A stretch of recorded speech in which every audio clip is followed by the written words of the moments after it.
Hi, എന്റെ പേര് ആരുഷ്. ഞാൻ പഠിക്കുന്ന വിദ്യോദയയിലാണ്. ഞാൻ ഇന്ന് ഉച്ചക്ക് റിപ്പോർട്ടർ ചാനലിന്റെ ലഹരിയും വേണ്ട ലഹളയും വേണ്ട എന്ന് പറഞ്ഞൊരു പ്രോഗ്രാം കണ്ടു. ഞാനത് പെട്ടെന്ന് നോട്ട് ചെയ്തു. കാരണം ചെറിയ കുട്ടികൾ വരെ വലിയ ചേട്ടന്മാര് വരെ ഇപ്പൊ ഡ്രഗ്സ് യൂസ് ചെയ്യുന്നുണ്ട്. അത് കാരണം അവർ അച്ഛനും അമ്മേനെയും എല്ലാവരെയും അവരടിക്കുന്നുണ്ട്. ഇപ്പൊ സ്കൂളുകളിലൊക്കെ ഒരു ചേട്ടൻ കത്തി വെച്ച് കുത്തിയത് നിങ്ങൾ കണ്ടിട്ടില്ലേ? അതുപോലെ തന്നെ നമ്മൾ ആരും ഡ്രഗ്സ് യൂസ് ചെയ്യരുത്. എന്റെ സ്കൂളില് ബർത്ത്ഡേക്ക് ചോക്ലേറ്റ് അലൗഡ് അല്ല. കാരണം ഈ ചോക്ലേറ്റും സ്വീറ്റ്സിലൊക്കെ കൂടിയാണ് ഇപ്പൊ ഡ്രഗ്സ് ഒക്കെ എത്തുന്നത്. അത് കാരണം ഞങ്ങളുടെ സ്കൂളില് ബുക്സും ട്രീസും മാത്രമേ കൊടുക്കുള്ളൂ. എന്റെ അച്ഛൻ ഡ്രഗ്സ് യൂസ് ചെയ്യില്ല, അപ്പൊ ഞാനും യൂസ് ചെയ്യൂല.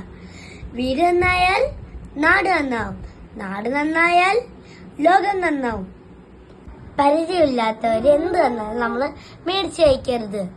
നമ്മൾ ഡ്രഗ്സ് യൂസ് ചെയ്താൽ നമ്മുടെ അച്ഛനമ്മയ്ക്ക് സങ്കടം വരും. നമ്മൾ ഡ്രഗ്സ് യൂസ് ചെയ്തെങ്കിൽ അച്ഛനമ്മക്കും സന്തോഷമാവും. നമ്മൾ നന്നായാൽ നാട് നന്നാവും.